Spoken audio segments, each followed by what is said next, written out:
계시록 1장 3절 한 절 말씀입니다. 하나님께서 우리에게 주신 말씀을 우리 한 목소리로 함께 읽겠습니다. 이 예언의 말씀을 읽는 자와 듣는 자와 그 가운데 기록한 것을 지키는 자가 복이 있나니 때가 가까움이라. 아멘. 네, 오늘 우리 교재 60쪽입니다. 성경에 대하여 성경에 대해서 오늘 배우는 시간인데, 성경을 펴지 않고 책을 펴니까 좀 이상하죠? 근데 성경을 지금 펴서 창세기부터 계시록까지 다 볼 수는 없으니까 오늘은 우리 교재를 통해서 성경이 어떤 책인지, 또 어떤 과정을 통해서 우리 손에 들려지게 되었는지 함께 공부하도록 하겠습니다. 들어가며 제가 읽겠습니다. 하나님께서 인류에게 주신 가장 귀한 선물은 그리스도이십니다. 그리스도가 오셔서 구원의 주가 되실 것을 약속하신 것이 구약입니다. 신약은 그리스도가 이 땅에 오셔서 사역하신 내용과 교회가 세워진 과정과 성령의 일하심이 기록되어 있습니다. 성경은 하나님께서 마음을 감동시킨 사람들이 기록했습니다. 성령께서는 지금도 성경을 읽는 자들에게 감동을 주시고 회개하게 도우시며 새로운 삶으로 인도하십니다. 우리는 지금 사탄의 권세를 이길 수 있는 가장 강력한 무기를 가지고 있습니다. 그런데 읽지 않고 배우지 않고 전하지 않으며 기록된 대로 살아가지 않습니다. 그것이 문제입니다. 성경은 기록된 책이지만 글자가 책 밖으로 나와서 우리의 삶을 통해서 세상을 걸어 다녀야 합니다. 그때 성경은 진짜 성경이 될 것입니다. 네, 오늘 제가 드리고 싶은 말씀을 여기서 다 적어두었습니다. 사실 성경은 사탄의 결박을 끊고 사탄의 권세를 이길 수 있는 가장 강력한 무기임에 틀림없습니다. 동의하시죠? 자, 그런데 이 문제는 우리가 성경을 읽지 않고 배우지 않고 또 배운 대로 살지 않고 살아보니 정말 이 말씀이 진리더라, 사람들에게 전하지 않습니다. 이게 가장 큰 문제죠. 그러니까 성경을 읽다가 보면 어떤 마음이 드십니까? 처음 성경 읽을 때, 우리가 처음 예수 믿어서 사람들이 성경 읽어야 된다고 얘기하니까 교회에서 성경도 읽으라고 하고 성경을 꼭 읽어야 된다고 해서 읽기는 했는데, 읽으니까 아무것도 모르겠죠. 도대체 무슨 말인지. 그러다가 포기하고 또 읽다가 포기하기를 여러 번 하다가 나중에 성경을 그냥 읽어서는 안 되겠구나 하는 걸 깨닫습니다. 그러면 성경을 배워야 되잖아요. 그래서 성경을 배우려고 노력하고 또 배우게 되면 깨닫게 됩니다. 길이 이렇게 보이기 시작하니까. 그러면 재미가 있습니다. 그러면 이 배운 대로 깨달은 대로 한번 살아보겠다 하는 마음이 마음속 깊은 곳에서 생깁니다. 우리가 이 자리에서 성경을 공부하다가 보면 나도 한번 해봐야지 이런 마음이 생기잖아요. 자, 그렇게 하다가 보면 이렇게 하니까 진짜 되는구나 하고 사람들에게 기뻐서 전하게 됩니다. 이것이 전도이고, 또 이렇게 복된 소식을 전하다 보면 이 복된 소식이 널리 퍼져나갈 것입니다. 그래서 성경에게서는 가장 중요한 것이 먼저 읽고 배우는 것이 제일 중요합니다. 자, 읽고 배우지 않으면 깨닫지 못하고, 깨닫지 못하면 전할 수 없습니다. 자, 이 귀한 성경을 우리는 어떻게 지금 읽고 배우고 있는가 한번 우리 자신을 돌아보시고, 오늘 성경의 조금 다른 시각으로 성경의 구조부터 한번 보겠습니다. 이 성경의 구조, 우리 책에도 있고 화면에도 보시면 제가 성경의 구조를 한번 적어뒀습니다. 보시면 구약 성경인데요. 자, 구약 성경은 전통적으로 이렇게 구분합니다. 이걸 외우라고 하면 이때부터 머리가 아프기 시작해요. 이 도대체 내가 저기 신학교 갈 것도 아니고 시험 볼 것도 아닌데 이걸 외울 필요가 없잖아요. 사실 필요 없는 겁니다. 그런데 그래도 우리가 교양인이고, 그래도 우리가 교회에서 직분을 가지고 성경 공부하고 했는데 성경이 어떤 구조로 되어 있다는 정도는 알고 있어야 되니까, 먼저 율법서 잘 아시다시피 창세기, 출애굽기, 레위기, 민수기, 신명기를 율법서라고 하죠. 자, 그런데 율법서 곁에다가 한 글자 좀 유식한 말을 적어놨습니다. 토라라고 합니다. 토라. 그리고 역사서는 그 말 그대로 그냥 역사의 흐름입니다. 히스토리아, 여호수아, 사사기, 사무엘상하, 열왕기상하, 역대상하, 그리고 에스라, 느헤미야, 이렇게 역사서입니다. 성문서는 크투빔이라고 하고 시편, 시가서, 그리고 지혜서는 전도서, 잠언, 아가서, 그리고 절기 때 이스라엘 백성들이 함께 낭독하고 읽는 책들이 있습니다. 예레미야, 애가, 룻기, 아가서, 에스더, 이렇게 구성되어 있습니다. 선지서, 느비임, 나비가 원래 선지자라는 뜻인데 선지자들이라는 말이 느비임입니다. 이 선지서는 문서기록 예언자들, 즉 예언자들 중에, 선지자들 중에는 글을 쓴 선지자도 있지만 글을 쓰지 않은 선지자도 있습니다. 엘리사, 엘리야 같은 사람들은 글을 쓰지 않았습니다. 그런데 이 선지서를 남긴 사람들은 문서를 기록한 선지자들입니다. 예레미야, 이사야, 에스겔, 학개, 스가랴, 말라기 뭐 등등, 하박국 많잖아요. 자, 이렇게 해서 구약 성경이 크게 네 덩어리로 구성되어 있습니다.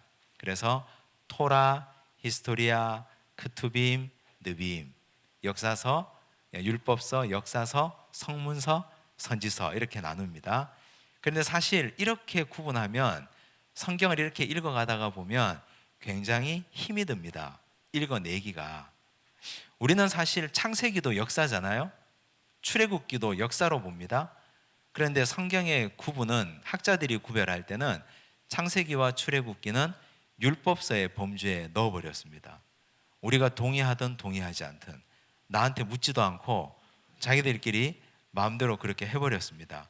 그래서 사실 이렇게 하기가, 이런 구조로 읽어가기는 어렵습니다. 신약도 마찬가지예요.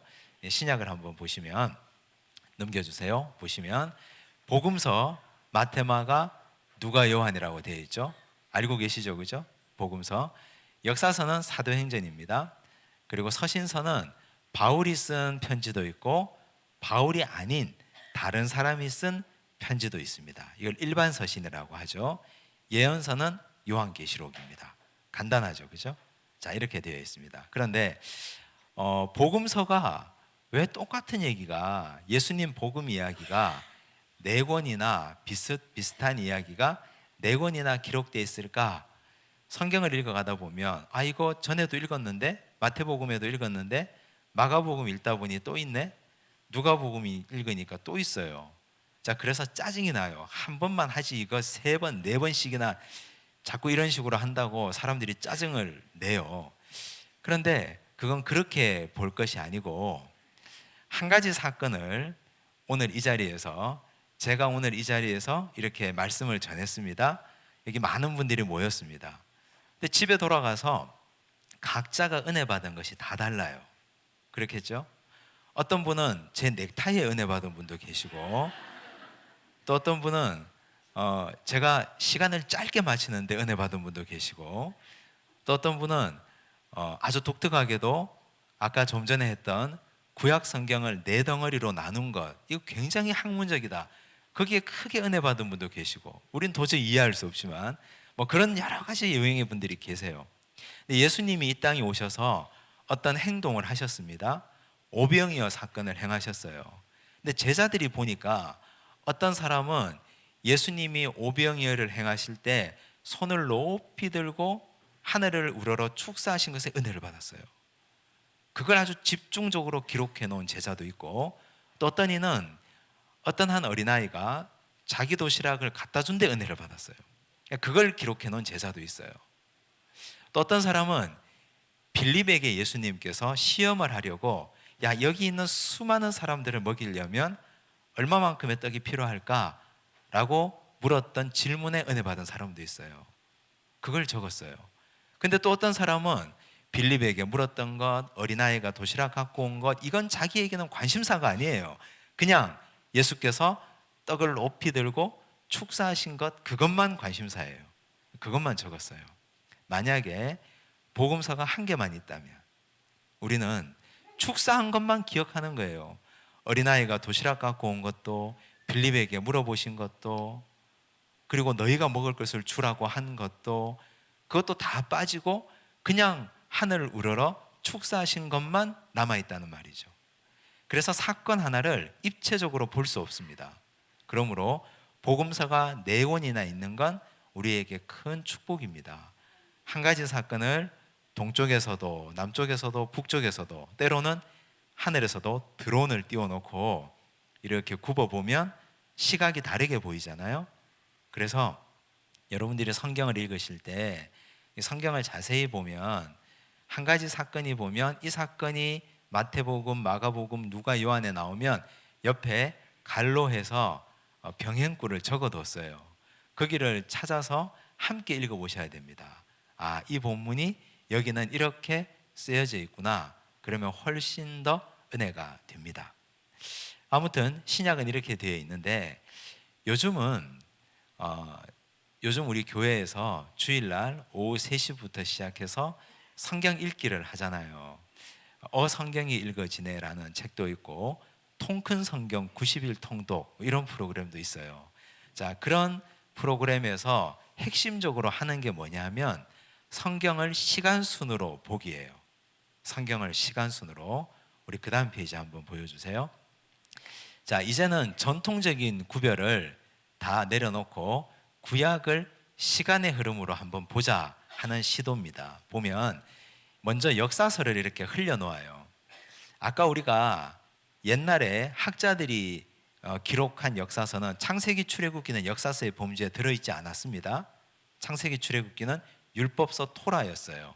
그런데 그런 건 무시해요. 그냥 역사의 기록이 있으면 다 역사예요. 창출, 민수, 삿, 삼, 왕 하고 슬러시를 쳤어요. 왜냐하면 열왕기서에서 이스라엘의 역사가 끝나기 때문입니다.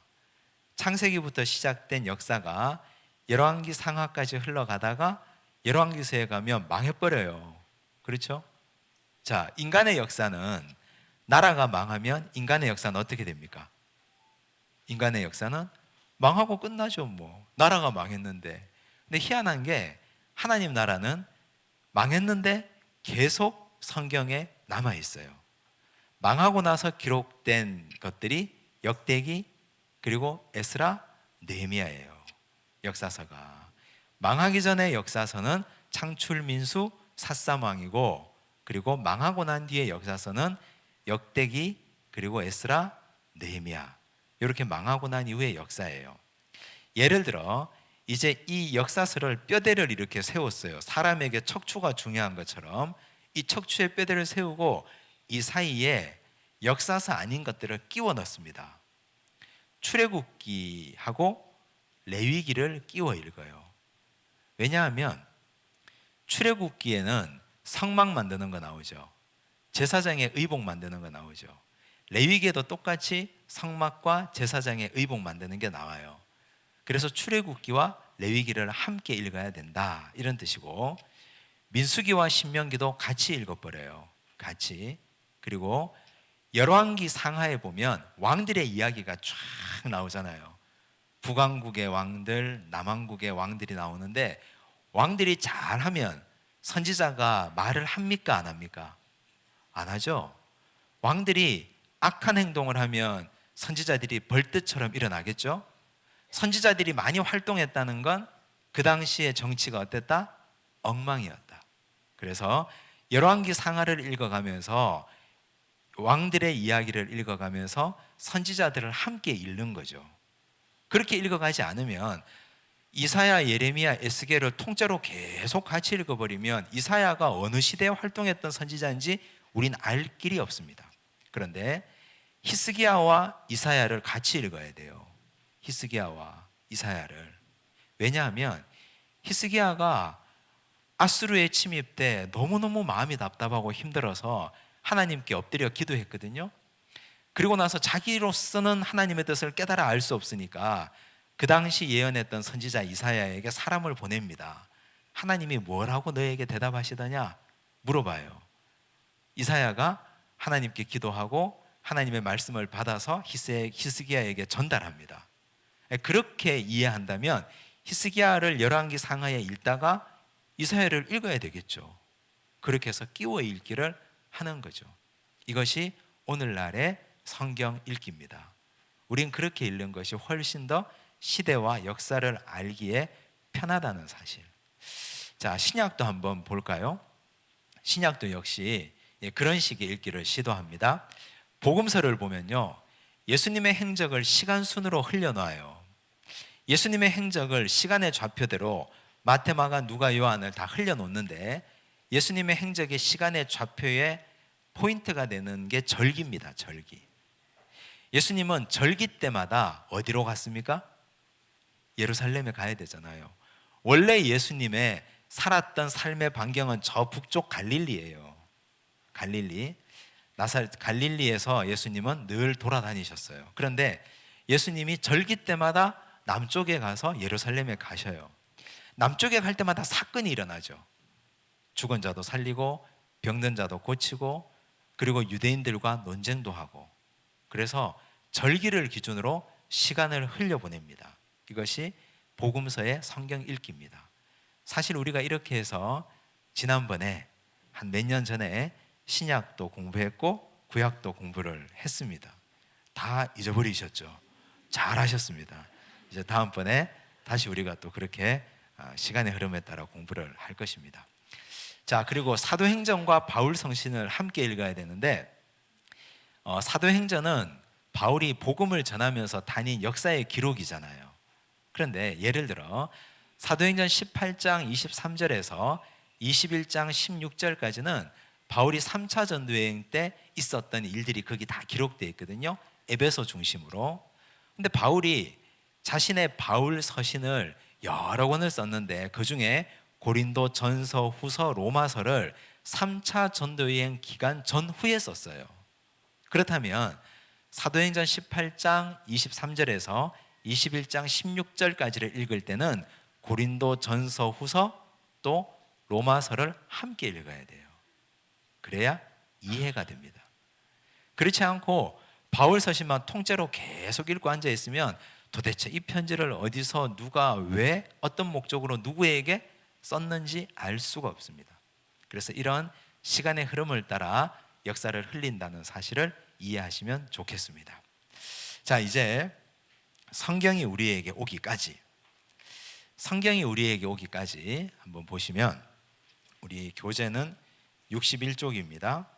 오늘날의 성경이 우리에게 오기까지 우리는 지금 이 한 권으로 된 가죽으로 된 이 성경 한 장 넘기기에도 침을 발라야 이렇게 넘어가는 이 성경을 가지고 있는데 이 성경이 우리에게 오기까지 어떤 과정을 거쳤느냐 한번 보시면 남유다가 멸망합니다. 언제요? 기원전 587년, 586년쯤에 멸망합니다. 그런데 그 이전에 남유다가 멸망하기 전에 이스라엘 백성들은 자기 경전이 있었겠죠. 그렇죠? 어떤 경전요? 그 당시 그들이 가지고 있었던 경전은 모세오경이에요. 모세오경이라는 경전을 그들은 다 가지고 있었어요. 창세기, 출애굽기, 레위기, 민수기, 신명기를 가지고 있었고 그리고 여러 시들도 막 돌아다니고 있었어요. 그들은 역사가 있었으니까 그 역사도 여기 찔끔 저기 찔끔 기록되어서 돌아다니고 있었겠죠. 그러다가 바벨론에게 포로로 잡혀가고 망해요. 페르시아 시기를 거쳐요. 자, 이제 나라를 잃고 헤매고 다닙니다. 나라를 잃고 헤매고 다니면서 이들은 믿음이 더 견고해집니다. 믿음이 견고해지면서 이들은 하나님 말씀에 의지합니다. 하나님 말씀에 의지하면서 하나님 말씀이 정경화되어 가기 시작합니다. 역사는 역사대로 정교화되고 그리고 선지자들의 말씀은 선지자들의 하나의 말씀으로 두루마리로 남아서 전수되기 시작합니다. 그러다가 페르시아 시대가 지나가고 알렉산더 대왕이 페르시아를 망하게 하고 본격적으로 그리스 시대가 도래합니다.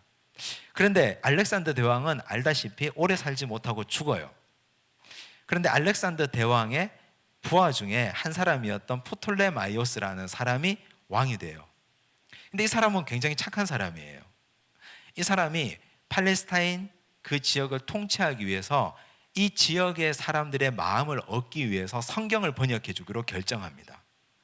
그때 이 사람이 번역해 준 성경이 구약 성경인데, 구약 성경은 히브리어로 되어 있잖아요. 근데 히브리어로 되어 있는 성경을 이 당시 통치하고 있었던 그리스어로, 즉 헬라어로 번역을 해줘요. 그 번역을 우리는 70인 번역이라고 합니다. 들어보셨죠? 70인역.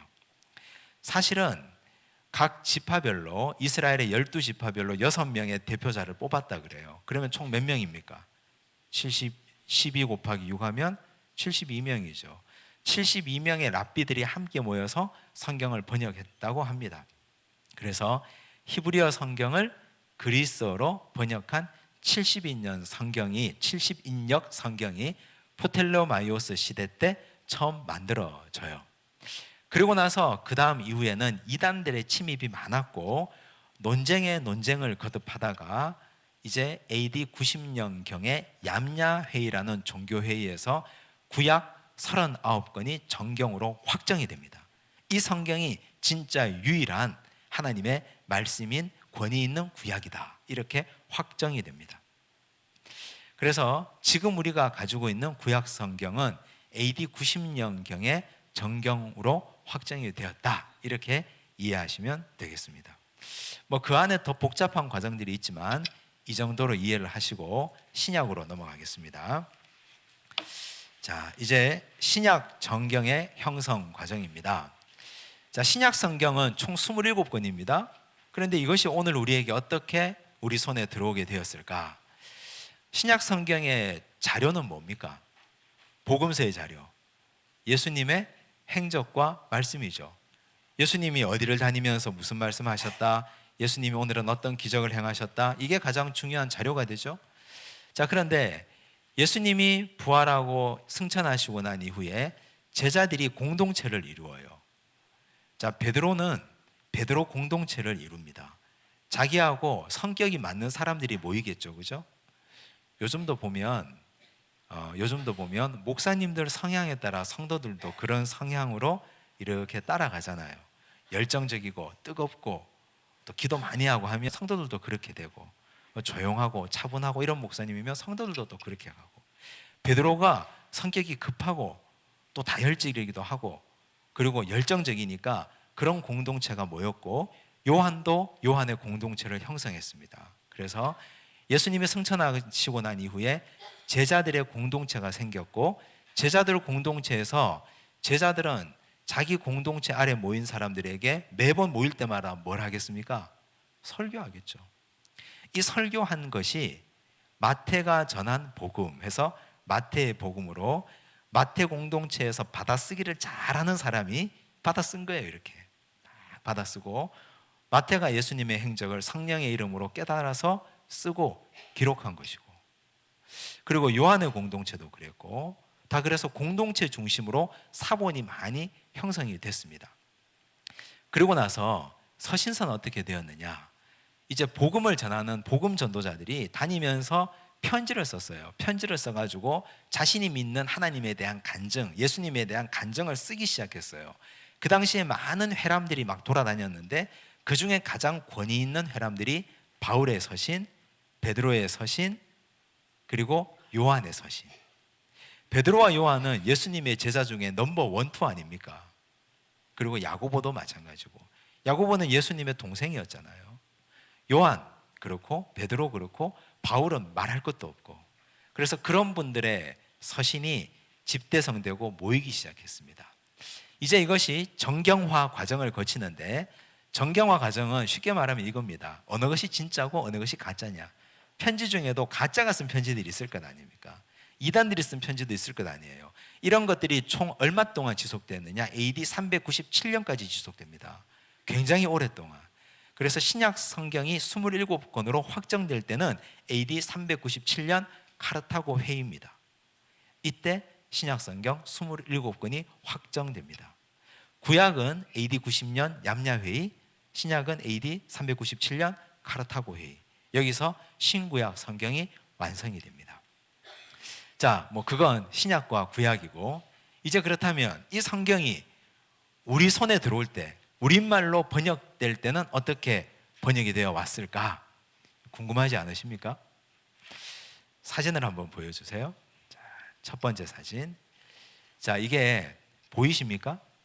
이제 나가시다가 2층에 엘리베이터 앞에 가면 이게 떡하니 앉아 있습니다. 이제 가서 직접 만져보시고 다 만져보시고 펼쳐보셔도 됩니다.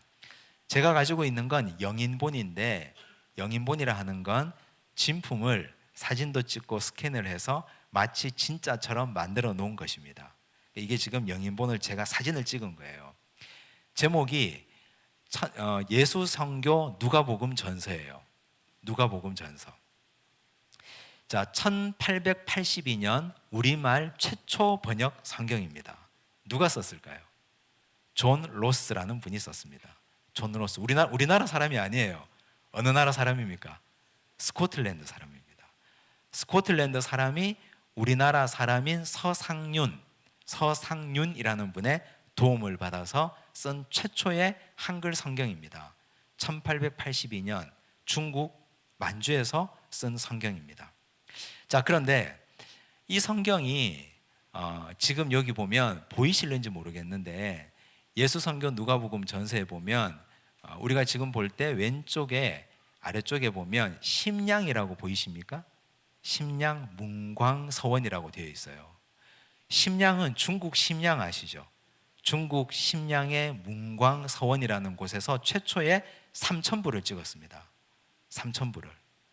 삼천부를 최초에 찍었고, 그리고 광세 8년, 이건 중국 연호를 따랐습니다. 광세 8년에 찍어낸 성경입니다. 이것이 최초의 성경입니다. 그런데 이 존 로스 선교사는 스코틀랜드에서 중국으로 파송을 받았어요. 근데 이 조선에 관심이 많았습니다.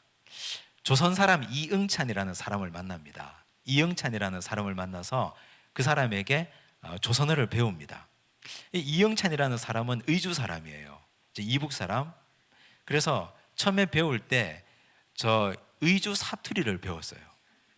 그래서 그걸 나중에 다시 교정하고 또 교정을 해요.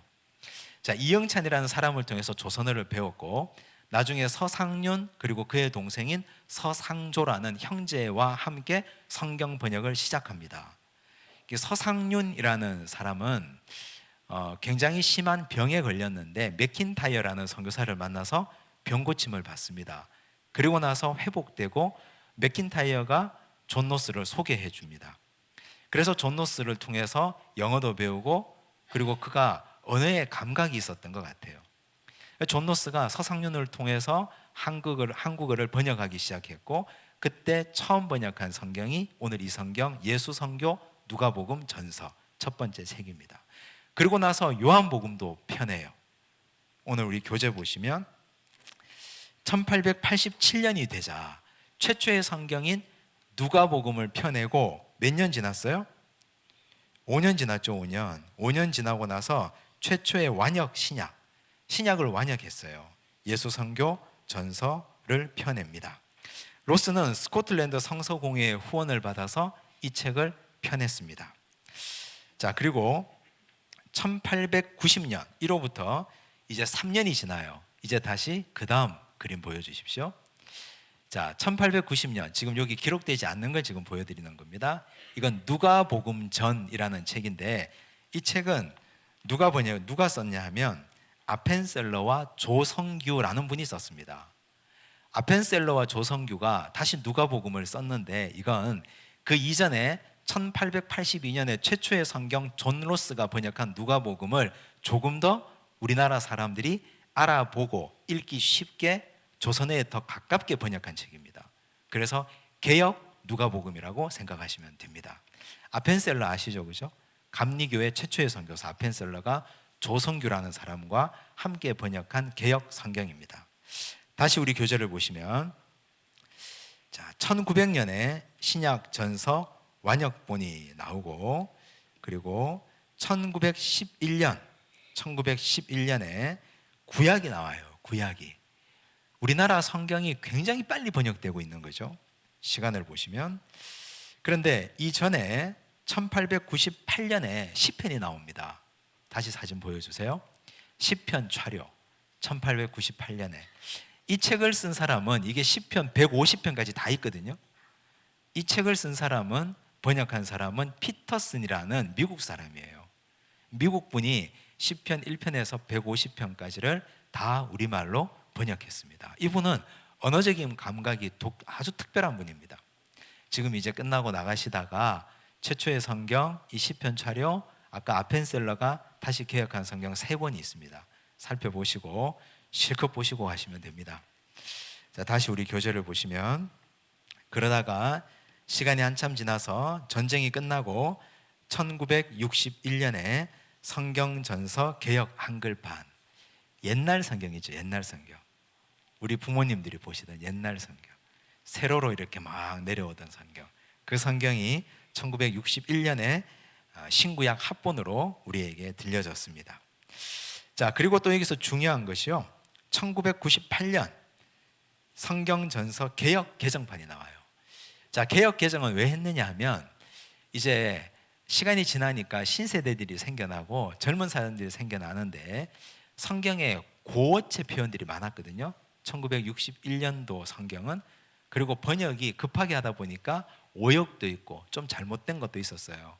그걸 개역 개정을 했습니다. 다시 새 판으로 바꾼 번역입니다. 이것이 1998년에 나왔고, 지금 여러분들이 정상적으로 아주 옛날 성경을 보고 있지 않다면 지금 우리가 보고 있는 성경은 개역 개정 4판입니다. 2014년도에 나온 책입니다.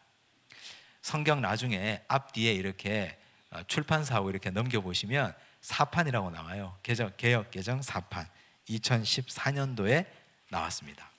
지금 우리는 개역 개정 4판을 보고 있고, 우리말 성경 번역의 역사는 그러므로 1882년부터 시작해서 현재 2018년 오늘에 이르기까지 지금 성경 번역의 역사는 계속해서 지속되고 있다, 이렇게 보시면 됩니다.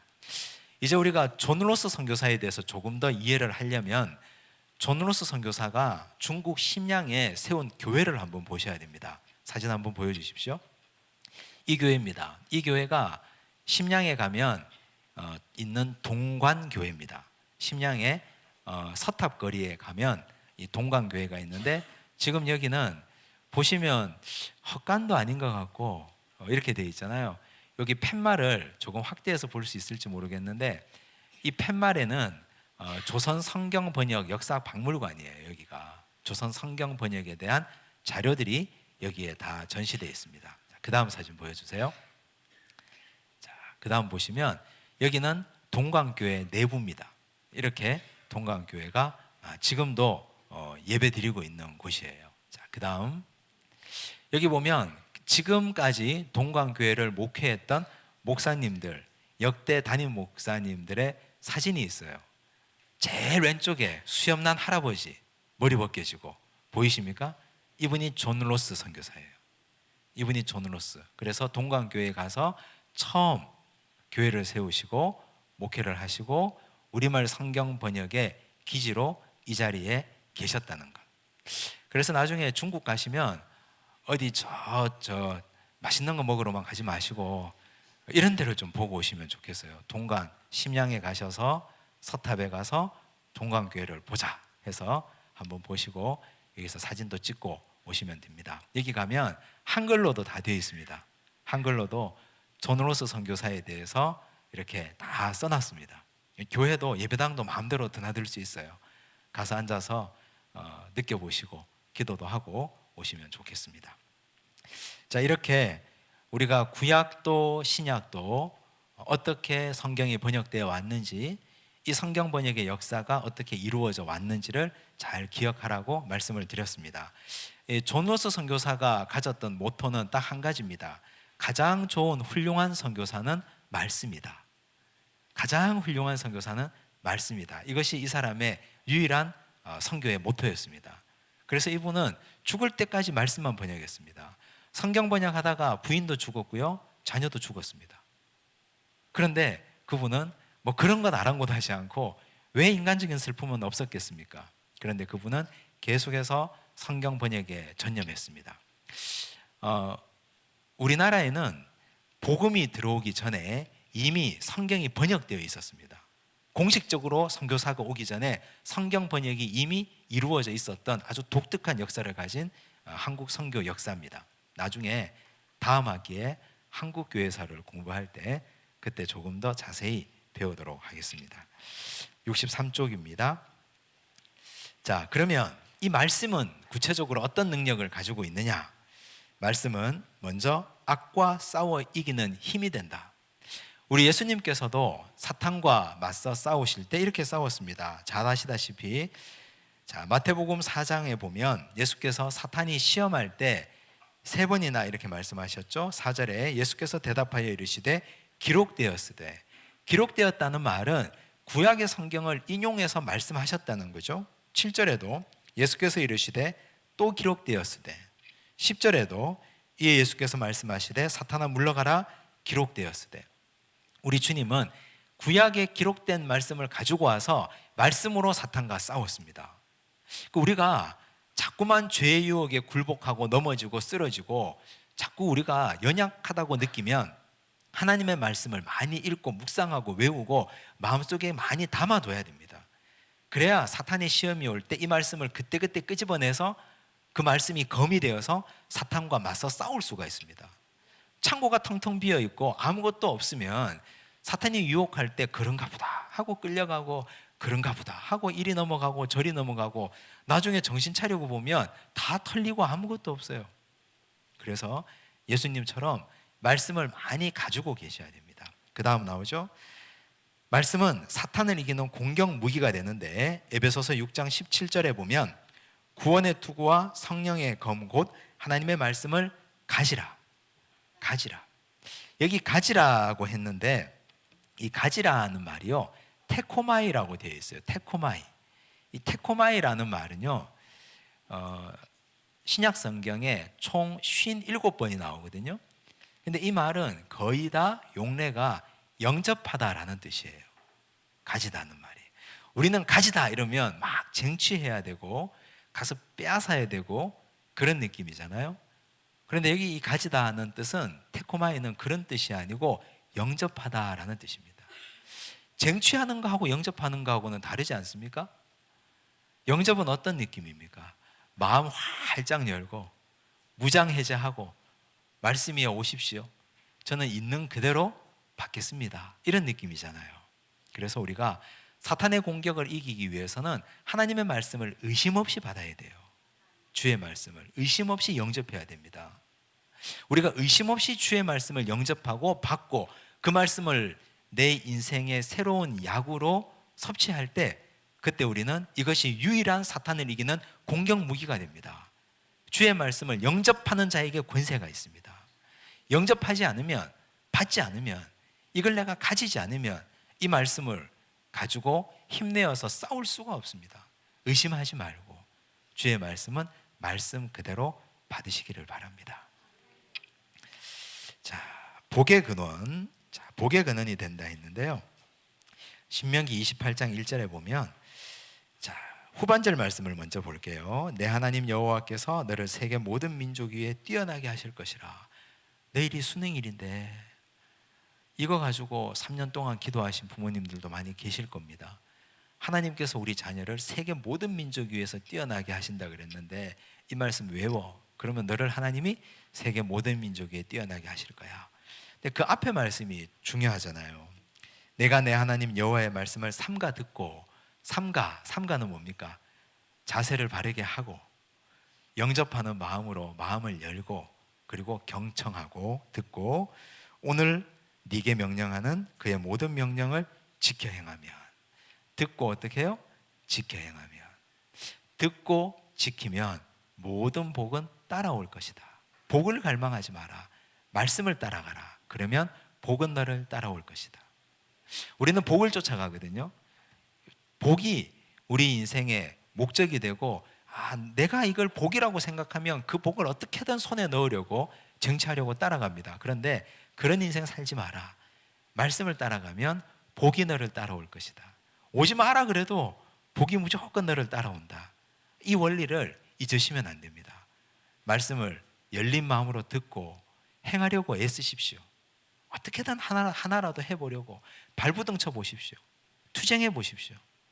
유치하더라도 말씀 붙들고 한번 살아보려고 애쓰고 노력하십시오. 그러면 반드시 복이 따라옵니다. 그런 수많은 간증들을 우리는 알잖아요. 우리도 경험했고. 그러니 그런 역사가 있다고 성경에 기록되어 있습니다. 자, 그 다음 복 있는 사람 시편 1편 1절에서 3절에 보면 악인들의 꾀를 따르지 아니하며 죄인들의 길에 서지 아니하며 오만한 자들의 자리에 앉지 아니하고. 여기 이 동사 세 가지를 한번 잘 보십시오.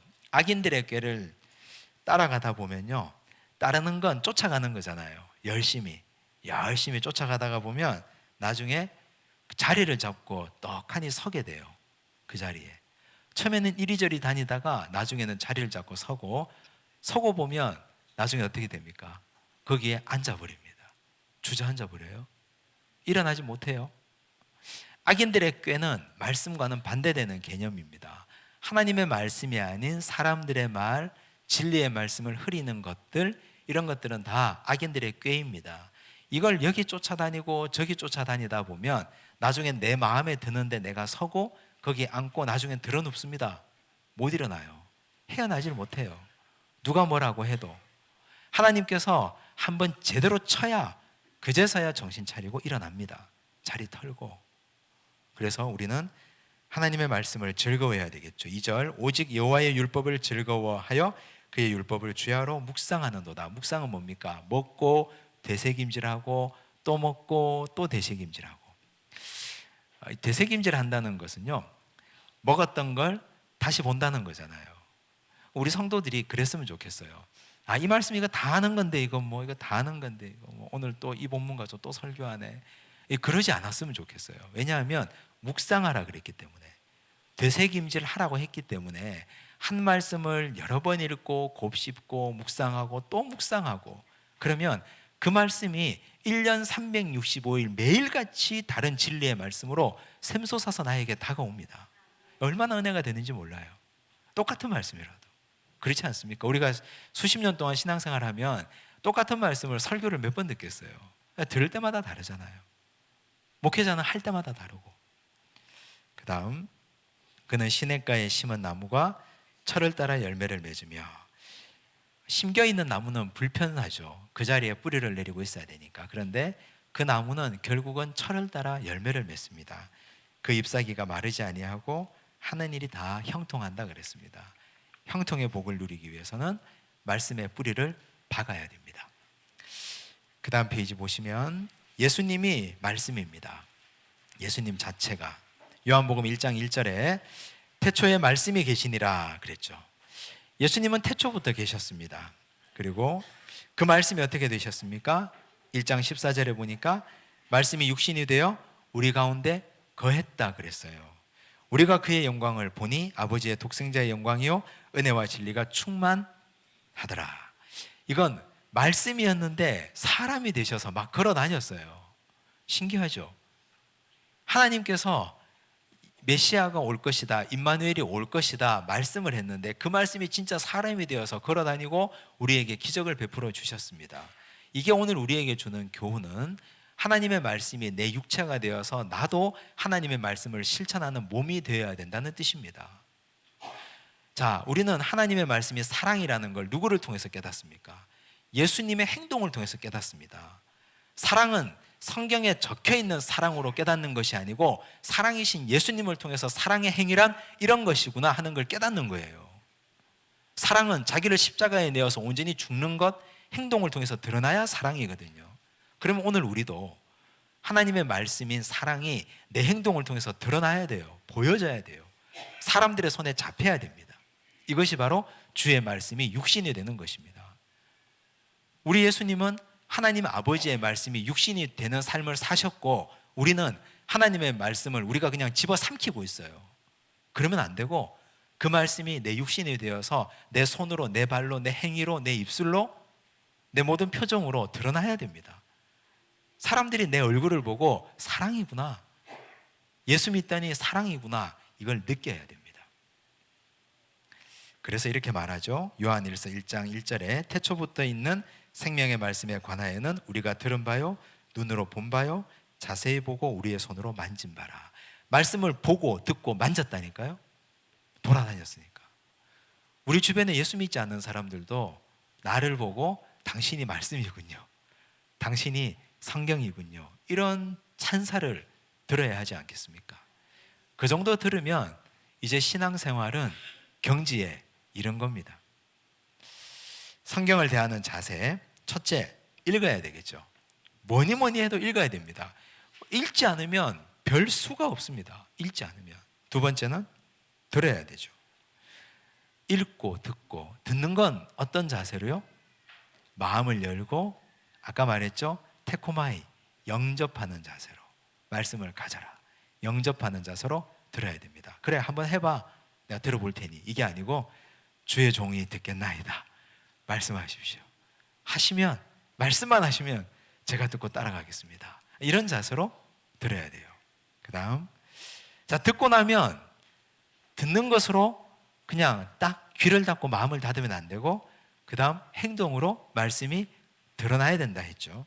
신명기 30장 14절, 오직 그 말씀이 내게 매우 가까워서 내 입에 있으며 내 마음에 있은즉 내가 이를 행할 수 있느니라. 행해야 된다고 말씀했습니다. 말씀을 대하는 자세는 읽고 듣고 행해야 역사가 나타납니다. 마치며 오늘 공부한 내용을 한번 잘 정리해 보시기 바랍니다. 오늘은 좀 색다르게 여러 가지 보고 성경의 번역의 역사도 보았고 우리말 성경이 우리에게 들어오게 된 과정도 봤는데, 이건 상식으로 그렇게 알아두시면 좋겠고, 많은 성경 번역가들이 그 당시에 특별히 존 로스 선교사에게 우리는 빚지고 있는 바가 매우 큽니다. 꼭 기억하시기 바랍니다. 두 번째 과제는 성경 읽기를 어떻게 하고 있습니까? 반성과 다짐을 기록해 보시기를 바랍니다. 기도하겠습니다. 하나님 아버지, 감사합니다. 하나님의 귀한 은혜로 오늘 귀한 말씀을 깨닫습니다.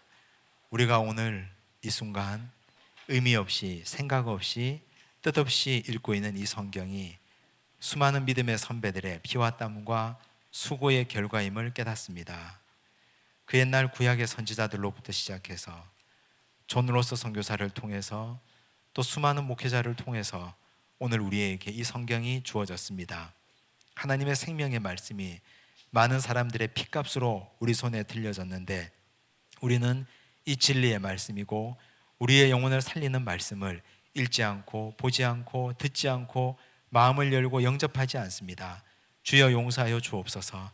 우리의 이 말씀을 제대로 읽고 듣고 행하여 하나님의 말씀이 우리의 삶을 통하여 드러나게 하여 주시옵소서. 귀한 말씀 진리 앞에 서게 해주시고 그 말씀이 우리의 영혼을 변화시키고 삶을 변화시키는 능력의 말씀으로 새롭게 되도록 축복하여 주옵소서. 모든 말씀 예수님 이름으로 기도드리옵나이다. 아멘.